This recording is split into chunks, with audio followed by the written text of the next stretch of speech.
one of the things that Ehrman says is that the similarities in the Gospels can be accounted for because Matthew, Mark, and Luke in particular, John's always an enigma to them, but John as well, in some way are an amalgamation of oral tradition mingled with Gnostic teachings, right? That maybe even pre-existed Christ, some of those Gnostic teachings, as well as a Q source document, a single document by which the other authors simply referenced.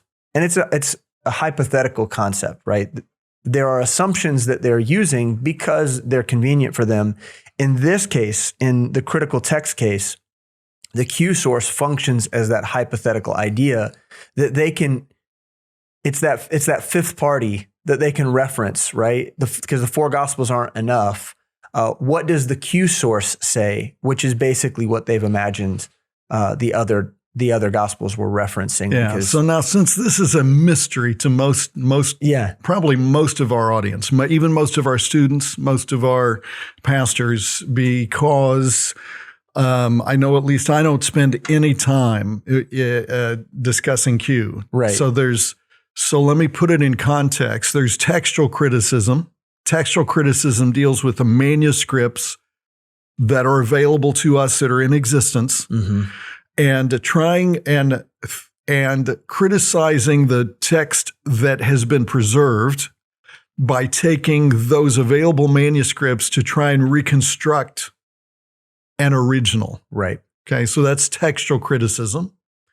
But another area of the variegated and multivalent aspects of heresy and of skepticism is form criticism.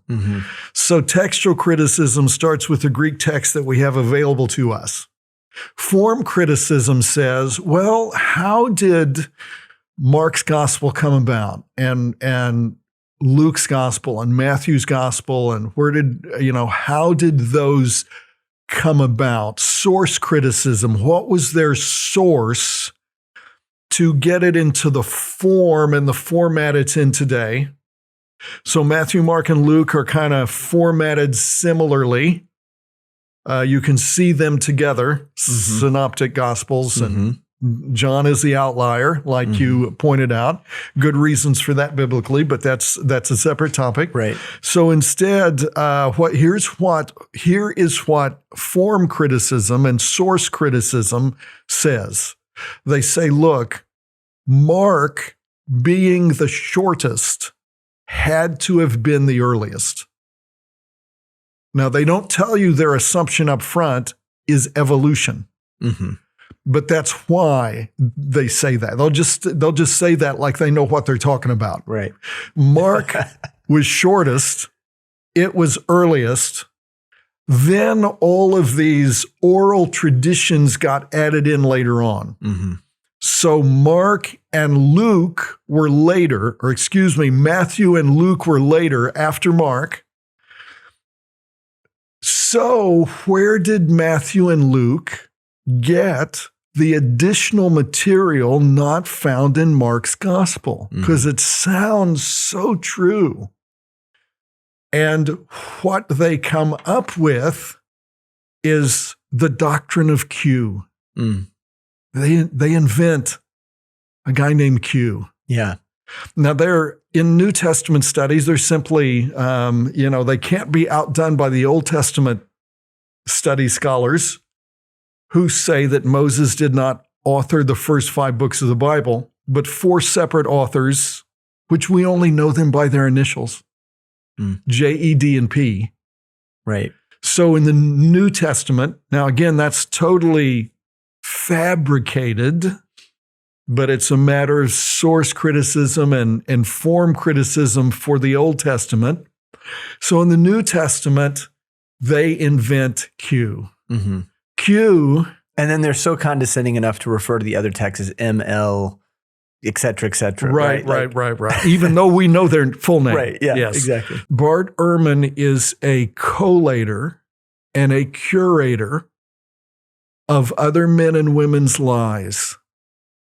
And because he came from an evangelical background, he knows exactly how to bait the hook. Yeah. He knows exactly the best takedown for believers who were like him, that are out there, and that's exactly so. Back in the day, they made up that lie about how the Old Testament evolved, JED&P.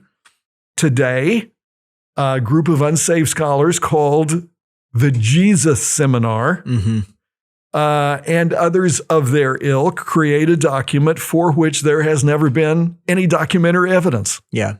So they say, well, Matthew and Luke particularly, how do they agree? How can it be that the two of them agree in all the stuff that Mark didn't say?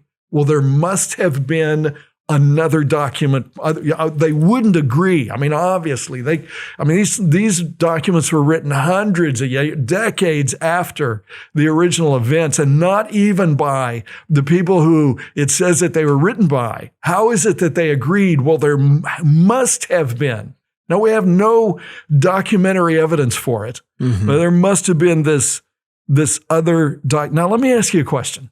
In what other academic field could you create something imaginary and start studying that mythological monstrosity as if it were actually true and get people to pay you for doing that? Well, wait, maybe evolutionary biology, but outside of that, you could not do that in any of the hard sciences. So this is not even a theory, it is a lie. Q is short for Cavella, and Cavella is a noun referring to a literary source, or the source from which a concept or a piece of information comes down to us. So in the late 1900s, a guy named Maitland started using it. He was a legal historian. So I don't know, like critical race theory starts in the legal area and then comes down into theology. And it's a German word, Quelle, which means a source. And it referred to like the spring, the source of a river. And so for Ehrman, the Gospels preserve not some information about a historical Jesus, but many fictional stories which were fabricated by early Christian communities and passed along with this ever-growing oral tradition, and whatever was committed to parchment at that time was Quelle, the spring from which the Gospels came about. Yeah. And not only that, mingled in amongst this, we can't forget that he's also making reference to the Gospel of Peter, the Gospel of Thomas. These are also major players in his perspective. Yes. And why? Because they are not unorthodox. They are not heresy. Right. Yeah. They are competing orthodoxies. Right. To the one commonly accepted as being orthodox. And so, sure, you put the God, why would you reject the Gnostic Gospels if you accept the true ones? Because, if you're not going to base biblical authority in what was actually preserved, then that's your Achilles heel. Yeah.